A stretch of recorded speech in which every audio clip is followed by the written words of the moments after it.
नमस्कार. आजचा विषय आहे पुन्हा पडताळणी.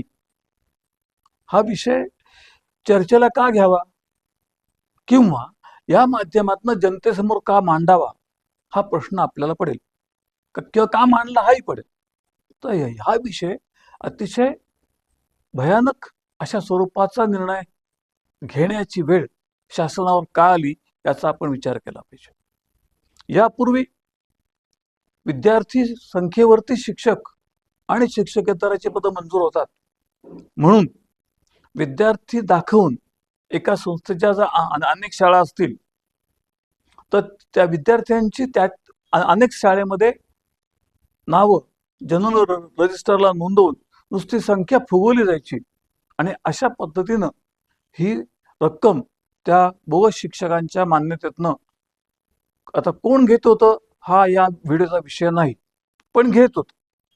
आणि असे घोटाळे लक्षात आल्यामुळे त्यावेळेला आपल्या महाराष्ट्र शासनानं, कारण आपल्या महाराष्ट्र शासनाचा सरकारी कर्मचाऱ्यांवरती म्हणण्यापेक्षा शिक्षण विभागातील कर्मचाऱ्यांवरती अतिशय विश्वास आहे, म्हणून त्यांनी हे पडताळणीचं काम त्यांना न देता महसूल कर्मचाऱ्यांना दिलं आणि महसूल कर्मचाऱ्यांनी साधारणपणे 17 ते 18 वर्षापूर्वी एकाच दिवशी महाराष्ट्रातल्या सर्व शाळांमध्ये पडताळणी केली.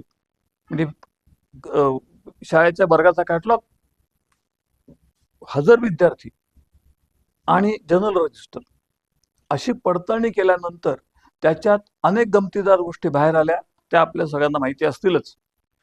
त्या गोष्टींचा विचार करता हळूहळू करत ती गोष्ट नियमित होत राहिली आणि त्यानंतरचा मुद्दा आला तो म्हणजे आधार कार्ड.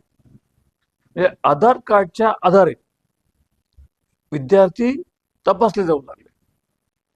इथेही परत बंद झालं आणि आधार कार्ड आणि विद्यार्थी यांची सांगड घातल्यामुळे दरवर्षी प्रत्येक शाळेला विद्यार्थी संख्या खोटी दाखवणं, चुकीचे दाखवणं किंवा बोगस दाखवणं अशक्य झालं. सर्व शाळा करतात असा आमचा दावा नाही, पण असं करणाऱ्या शाळा आणि संस्था आहेत ही बाब विसरता कामा नये. आणि लक्षात घ्या की ज्या वेळेला अशा पद्धतीचे काय म्हणतो तुम्हाला प्रवृत्ती असते, ती प्रवृत्ती ज्यांच्याकडे असते ते याच्यातनं मार्ग काढतात. त्यांनी आता मार्ग काय काढला असेल की आधार कार्ड पाहिजे तर एक आधार कार्ड 10 शाळा किंवा 5 शाळा आपल्या संस्थेच्या देऊन त्या शाळेत त्यांचे प्रवेश केले. अशी शक्यता आपण जर गृहीत धरली तर आपल्याला विद्यार्थी संख्येचा फुगवटा लक्षात येईल. आणि म्हणून आता शालार्थ, आधार कार्ड आणि पडताळणी यांची सांगड घालण्याकरता परत एकदा विशेष मोहीम राबवून राज्य शासन विद्यार्थ्यांची पडताळणी शालार्थ आणि आधार कार्ड यांच्या आधारावर करून यामधले गैरव्यवहार बाहेर काढणार, शोधणार, तपासणार आणि त्याला आळा घालणार. याच्या आधी असे मार्ग आपण तर सर्वांना वाचले आहेत.